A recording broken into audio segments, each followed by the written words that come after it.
നമസ്കാരം. എല്ലാ NTV പ്രേക്ഷകർക്കും നിങ്ങളുടെ ഇന്ന് എന്ന പ്രോഗ്രാമിലേക്ക് സുസ്വാഗതം. ഇന്ന് 2025 ഒക്ടോബർ മാസം 5-ാം തീയതി, 1201 ആണ്ട് കന്നിമാസം 19-ാം തീയതി ഞായറാഴ്ച. ഇന്ന് ഞായറാഴ്ചയാണ്. പൂരുരുട്ടാതി നക്ഷത്രമാണ്. ഇന്ന് പൂരുരുട്ടാതി നക്ഷത്രം, ചിലപ്പോൾ നമ്മൾ പൂരുരുട്ടാതി നക്ഷത്രം എന്ന് പറയുമ്പോൾ ചിലപ്പോൾ നമ്മൾ നക്ഷത്രം തുടങ്ങുന്നത് ചതയ നക്ഷത്രത്തിലായിരിക്കും. അപ്പോൾ കലണ്ടറിൽ പലപ്പോഴും അങ്ങനെ എഴുതി വയ്ക്കും. ആളുകൾ അത് കണ്ടിട്ട് അയ്യോ ഇന്നത്തെ നക്ഷത്രം മാറിപ്പോയി എന്ന് പറയും. ഇന്നത്തെ നക്ഷത്രം പൂരുരുട്ടാതിയാണ്. നാളെ രാവിലെ വരെയും പൂരുരുട്ടാതി നക്ഷത്രം തന്നെയാണ്.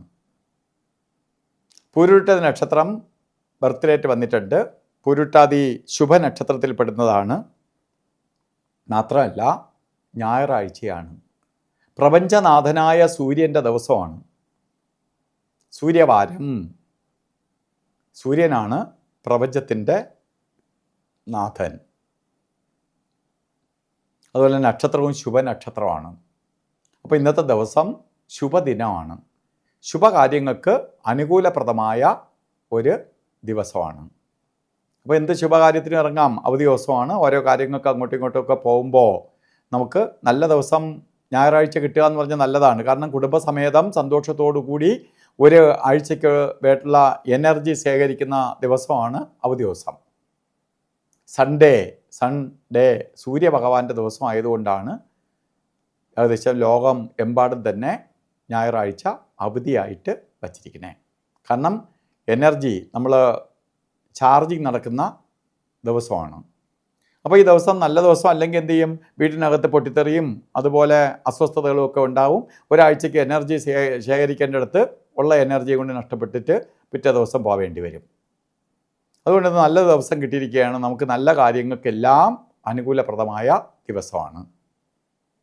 അതുപോലെ കന്നിമാസത്തിലെ പൂരുരുട്ടാതി നക്ഷത്രം ബർത്ത് ഡേറ്റ് വന്നിട്ടുള്ളവർക്ക് ഒരു വർഷത്തെ ഫലത്തെ ചിന്തിക്കുകയാണ്.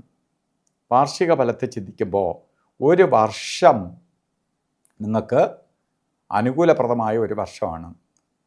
എപ്പോഴും സൂര്യൻ പ്രശസ്തിയെ കൊടുക്കും, പ്രകാശത്തെ കൊടുക്കും. നമുക്ക് ഏറ്റവും കൂടുതൽ എനർജി, കാരണം നമുക്ക് ഷൈൻ ചെയ്യാൻ പറ്റും. തടസ്സങ്ങളൊക്കെ മാറി കാര്യങ്ങൾ സ്മൂത്താക്കി കൊണ്ടുപോകുന്ന ഒരു വർഷമാണ് നിങ്ങൾക്ക് പ്രദാനം ചെയ്ത് തന്നിരിക്കുന്നത്. അതുകൊണ്ട് എന്ത് കാര്യത്തിന് വേണോ ഇറങ്ങണം. പുതിയ പുതിയ സംരംഭങ്ങൾ വിജയിപ്പിക്കാൻ പറ്റും. പ്രശസ്തി ഉണ്ടാവും, അംഗീകാരങ്ങൾ ലഭിക്കും. അതുപോലെ ചെയ്യുന്നതിനൊക്കെ നേട്ടങ്ങൾ വന്നു ചേരും.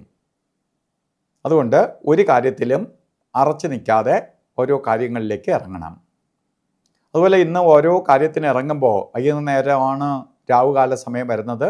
4:30 മണി മുതൽ 6 മണി വരെ എന്ന് കലണ്ടറിൽ രേഖപ്പെടുത്തിയിട്ടുണ്ടെങ്കിലും 4:40 തുടങ്ങുള്ളൂ. ഒരു 10 മിനിറ്റ് വ്യത്യാസത്തിൽ രാവുകാലം സ്റ്റാർട്ട് ചെയ്യുള്ളൂ. 4:40 തൊട്ട് 6:09 വരെ ഒരു 10 മിനിറ്റിൻ്റെ വ്യത്യാസമേ മൊത്തത്തിലുള്ളൂ, രാവുകാലം ഉള്ളൂ. അപ്പോൾ രാവുകാലം നോക്കി ഓരോ കാര്യത്തിന് ഇറങ്ങണം.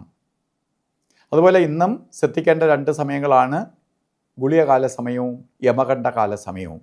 അതിൽ ഗുളികകാല സമയം വരുന്നത് 3:11 തൊട്ട് 4:40 വരെയും യമകണ്ഠകാല സമയം വരുന്നത് 12:13 തൊട്ട് 1:42 വരെയും. ഈ സമയം ഒരു ശുഭകാര്യങ്ങൾക്കും എടുക്കരുത്. ഇന്ന് നമുക്ക് നല്ല മുഹൂർത്തമുള്ള ദിവസമാണ് എങ്കിൽ പോലും അഭിജിത്ത് മുഹൂർത്തത്തിന് പ്രാധാന്യം കൊടുക്കാം. അഭിജിത്ത് മുഹൂർത്തം വരുന്നത് 11:49 തൊട്ട് 12:37 വരെ അഭിജിത്ത് മുഹൂർത്തത്തിൻ്റെ സമയമാണ്. നല്ല സമയത്തിൽ നല്ല സമയമാണ് അഭിജിത്ത് മുഹൂർത്തം. അതുപോലെ ഇന്ന് ഓരോ കാര്യത്തിന് പോകുമ്പോൾ വസ്ത്രധാരണത്തിൽ ശ്രദ്ധിക്കണം. റോസ് കളറ്, താമരപ്പൂവിൻ്റെ കളറ്, ചുടുകല്ലിൻ്റെ കളറ്, അതുപോലെ വളരെ നല്ല കളറിലുള്ള ഈ കളറുകളുമായിട്ട് മിക്സ് ആയിട്ടുള്ളതുമായിട്ടുള്ള വസ്ത്രം ധരിച്ചു കൊണ്ട് പോകുന്നത് നമുക്ക് കൂടുതൽ ഭാഗ്യദായകമായ അവസ്ഥയ്ക്ക് ഇടവരും. അപ്പോൾ ഇന്നത്തെ ദിവസം സൂര്യഭഗവാന്റെ അനുഗ്രഹത്താൽ എല്ലാവർക്കും നല്ലത് വരട്ടെ എന്ന് പ്രാർത്ഥിച്ചുകൊണ്ട് നിർത്തുന്നു. നന്ദി, നമസ്കാരം.